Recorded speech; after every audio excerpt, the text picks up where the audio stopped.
Hi friends, ఈరోజు 8th class బయోలో ఉన్నటువంటి third lesson చూద్దామండి. సూక్ష్మజీవుల ప్రపంచం భాగం. ఓకేనండి, సూక్ష్మజీవుల ప్రపంచం భాగం 1674లో సూక్ష్మజీవ శాస్త్రం అంటే మైక్రోబయాలజీ అనేది ఆవిర్భవించిందండి. ఈ సూక్ష్మజీవ శాస్త్రం ఒక విజ్ఞాన శాస్త్రంగా ఆవిర్భవించింది. ఓకేనా అండి. సూక్ష్మజీవ శాస్త్రం అనేది ఒక విజ్ఞాన శాస్త్రంగా 1674లో ఆవిర్భవించింది. Antonie van Leeuwenhoek. ఓకేనండి, యాంటోనీ వాన్ ల్యూవెన్హుక్ 1595లో సూక్ష్మదర్శిని మైక్రోస్కోప్ను తయారు చేశారు.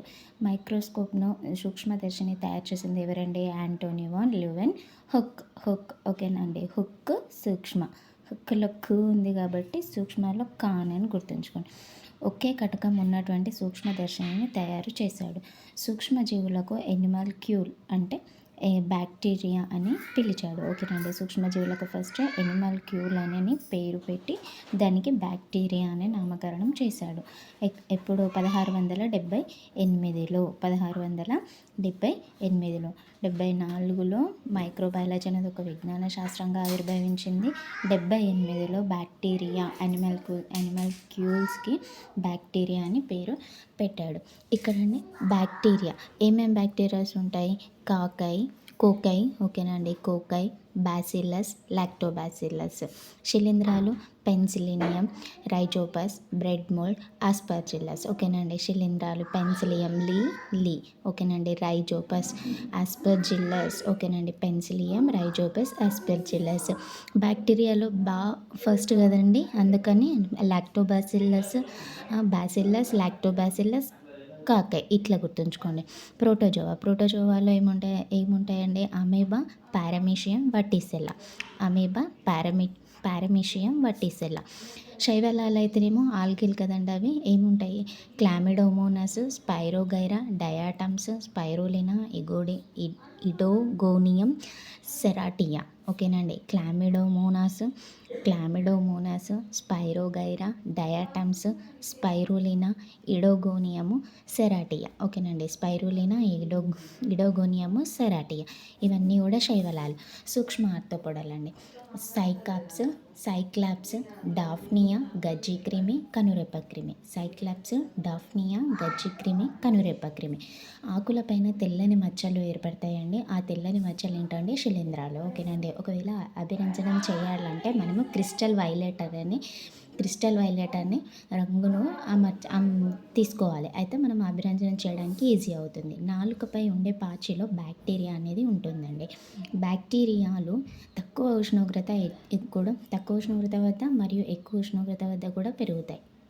హైడెన్ షూల్జ్ శాస్త్రవేత్త నమీబియా ప్రాంతంలో థియోమార్గరిటా నమీబియాసిస్ అనే బ్యాక్టీరియాను కనుగొన్నాడు. ఓకేనండి, ఇక్కడ నమీబియా ప్రాంతంలో థియోమార్గరిటా నమీబియాసిస్ అనే బ్యాక్టీరియాను కనుగొన్నాడు. ఇది ఎంత పొడవు ఉందండి? 0.75 మిల్లీమీటర్స్. ఓకేనండి, 0.75 మిల్లీమీటర్స్ ఉంటుంది. ఇది కంటికి కనిపిస్తుంది. ఎవరు కనుగొన్నారు?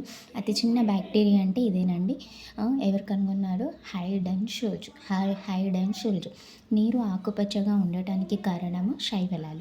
ఏముంటాయంటే శైవలాలు అంటే స్పైరోగైరా, కారా. ఓకేనండి, శైవలాలు ఏముంటాయండి? స్పైరోగైరా, కావా. ఇక్కడ ఉంది కదండి, శైవలాలు అంటే క్లామిడోమోనాస్, స్పైరోగైరా, డయాటమ్, స్పైరులినా, ఇడోగోనియమును, సెరాటియా. ఓకేనండి.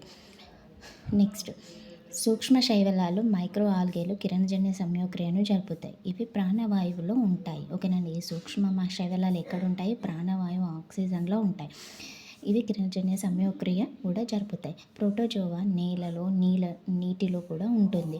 ఎండుగడ్డి ద్వారా నీటిలో నానబెట్టడం ద్వారా ఈ ప్రోటోజోవా అనేది మనం చూడవచ్చు. ఓకేనా అండి, నీళ్ళలో ఉంటుంది, నీటిలో ఉంటుంది. సంక్లిష్ట పదార్థాలను సరళ పదార్థాలుగా తయారు చేసేది సూక్ష్మ మైక్రో ఆర్థోపోడా జీవులు. ఓకేనా అండి, సంక్లిష్టంగా ఉన్నటువంటి పదార్థాలను సరళ పదార్థాలుగా మార్చేటివి మైక్రో ఆర్థోపోడాలు. స్కాబీస్ అంటే గజ్జి అండి. ఓకేనండి, స్కాబీస్ అంటే గజ్జి. కీళ్ళతో కూడిన కాళ్ళున్న జీవి ఏది అంటే స్కాబీస్ అండి. ఓకేనండి, కీళ్ళుండి కాళ్ళు ఉంటాయి. ఓకేనండి, కీళ్ళతో కూడినటువంటి కాళ్ళు ఉన్నది స్కాబీస్. నెక్స్ట్ అండి, ఒక ఎకరం మట్టిలో 8 అంగుళాల మందం ఉన్న మట్టిలో ఓకేనండి. ఒక ఎకరం అంటే 8 అంగుళాల మందం ఉన్న మట్టిలో 5.5 టన్నుల వరకు బ్యాక్టీరియా అనేది ఉంటుందండి. ఎక్కువ ఏది ఉంటుంది హ్మ్. బ్యాక్టీరియా అనేది ఉంటుంది. ఓకేనా అండి. అయితే ఇది సజీవ కణాలలో ప్రత్యుత్పత్తి అనేది జరుపుతుంది. ఓకేనా. సజీవ కణం బయట కూడా నిర్జీవంగాను ఉంటుంది. ఏవండి వైరస్లు అనేటివి సజీవంగానే ఉంటాయి. సజీవంగా ఉండి బయటకి నిర్జీవం కనిపిస్తాయి. కానీ లోపల మాత్రం సజీవంగానే ఉంటాయి. అంటే సజీవులు నిర్జీవులకు వారధి ఈ వైరస్లు. ఓకేనండి. సజీవులకు నిర్జీవులకు వారధి ఎవరండి? వైరస్. సజీవ కణాల్లో ఇవి ప్రత్యుత్పత్తి అనేవి జరుపుతాయి. కానీ బయటకు మాత్రం నిర్జీవంగా కనిపిస్తుంది. ఓకేనండి. 5.5 టన్నుల వరకు బ్యాక్టీరియా ఉంటుంది. ఎక్కడండి? ఒక ఎకరం ఉన్న మట్టిలో. ఓకేనండి. ఇది పంట పండడానికి ఉపయోగపడుతుంది. ఓకేనా. Bacteria. Next polio, swine flu, కండ్లకల, అమ్మవారు, జలుబు, తట్టు, ఎయిడ్స్ ఇవన్నీ కూడా వైరస్ వ్యాధులండి.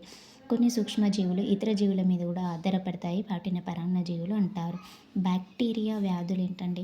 టైఫాయిడ్, క్షయ, ట్యూబర్క్యులోసిస్, సెప్టిసిమియా. ఓకేనండి. అంటే బ్యాక్టీరియానే కాకపోతే విషపూరితమైన రక్తం.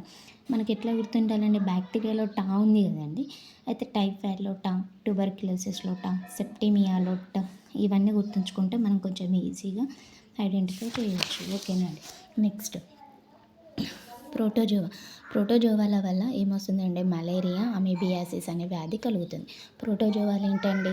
అమీబియా, పారామీషియం, వట్టిసెల్ల. ఓకేనా అండి. ఇక్కడ ఉంది కదండి అమీబా, పారామీషియం, వట్టిసెల్ల ఇవి ప్రోటోజోవాలు. వీటి వల్ల ఏ వ్యాధి వస్తుందండి? మలేరియా, అమీబియాసిస్ వ్యాధులు అనేటివి వస్తాయి. చర్మ వ్యాధులు, బ్యాక్టీరియా, శిలీంధ్రాలు, మైక్రో ఆర్థోపోడాల వల్ల చర్మ వ్యాధులు అనేటివి వస్తాయి.